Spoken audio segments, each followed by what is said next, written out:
creamy mushroom, sauce, soup, and spaghetti.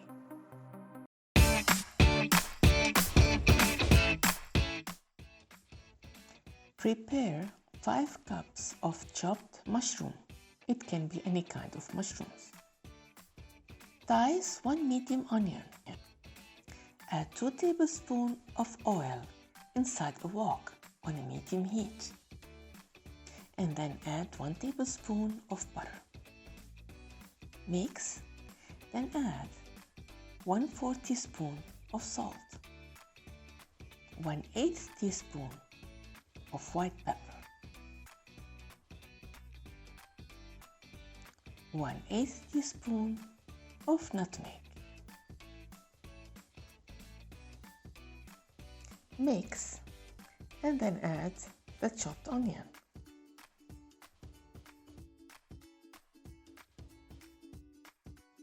Wait for the onion to soften. Then add 1 teaspoon of garlic paste.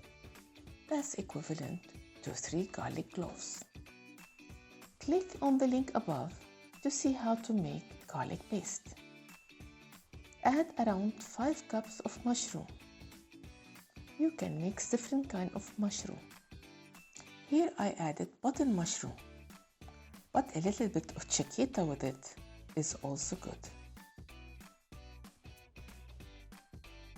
Now get a small bunch of parsley, washed and dried, and chop it into fine pieces.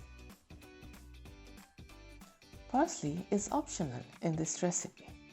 When the mushroom softens, it's time to add 1 tablespoon of white vinegar, 1/4 teaspoon of mustard powder. Bring to boil and then add half a cup of evaporated milk or heavy cream. Now add 1 tablespoon of barley flour or whole wheat flour.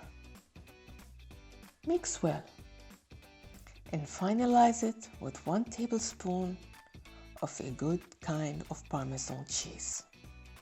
The sauce is done. Now let's go to the soup. Add 1 cup of mushroom sauce into a small pan and then add half a cup of water. Put on medium heat and stir. Get your hand blender and let's blend it on the stove.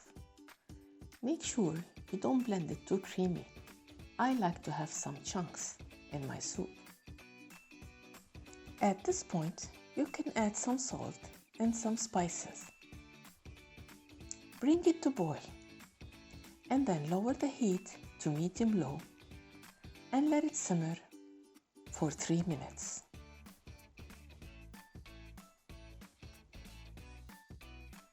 It's done.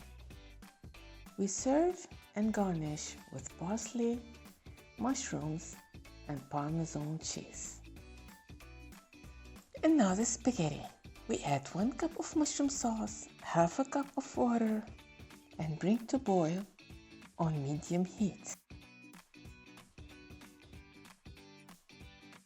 Then we add a whole wheat cooked spaghetti in the desired amount.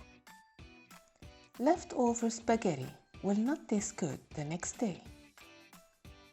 Keep the heat on until the sauce becomes thick. That's how you know it's done. Garnish with Parmesan cheese and serve.